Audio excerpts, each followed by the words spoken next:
Hello Smashboards and Smash Bros subreddit, this is VVV Descent. I'm going to show you how to give yourself no more of that light press garbage that Smash 4 forces you to use, and just have a Springless controller. So what you're going to do is take these 3 pins here, and you're going to solder a lead from the left down to here. This left pin is a signal pin, the middle is the ground, and the right is the voltage. Now when the voltage and the signal are shorted, it creates the sliding effect, and it's based on the power of the voltage, which the potentiometer will configure on the fly.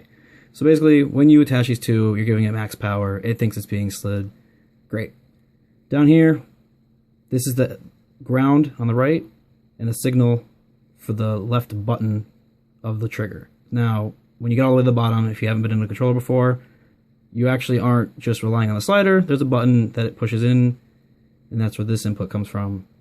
So you're going to solder that lead down to there, and then on the back, you're going to desolder this line here from the black wire coming out of the button, which, to give you a better angle, looks like that. And once you desolder it or cut it, whatever you want to do, you'll take it and you can run it up to the 1 pin here, I should say J1, on the C stick. Now that's the same voltage as what's running the potentiometer.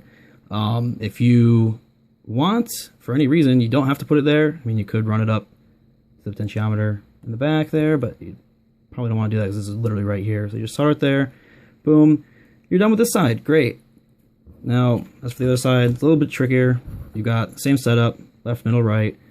With the left one, you put it down here. That's, again, same thing.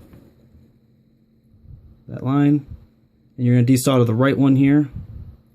And you're going to stick it somewhere because it's just the ground and it doesn't really matter. That's the top one you're avoiding. You want the bottom one here. It's kind of hard to see because this is going to have to probably be pushed at some point. But so you're going to take the bottom one here. You're going to run it to the signal, which is the leftmost. And the right, again, you can drop it through that hole there. It really doesn't matter. As long as your wire's thin enough, because the case will get snug and touch it if it's not. You want to make sure that the stick doesn't hit your wires.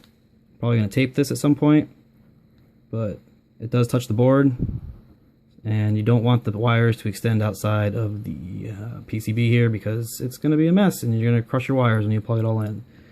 And it's almost finished. You're going to take this this 5-volt lead, and you're going to put it down here on this left pin.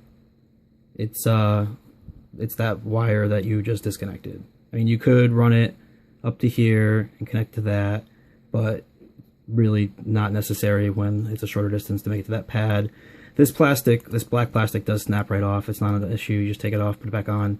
You can take it off, take this little PCB out, pop that on, and it's a lot easier because, as you can see, I tried to melt it here I tried to get it on and melt the plastic, but not a big deal.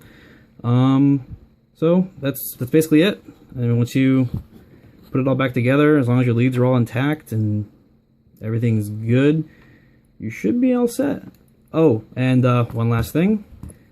This and this, these are bad. Don't do this. You want these up all the way.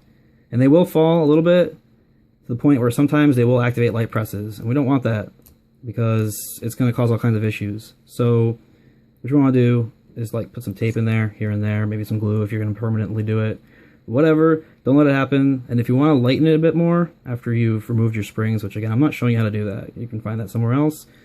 You can take out your rumble pack. I recommend it. It's great. It's amazing. Put it all back together, run it, got it. It works. I've tested it, and you're good to go. So enjoy.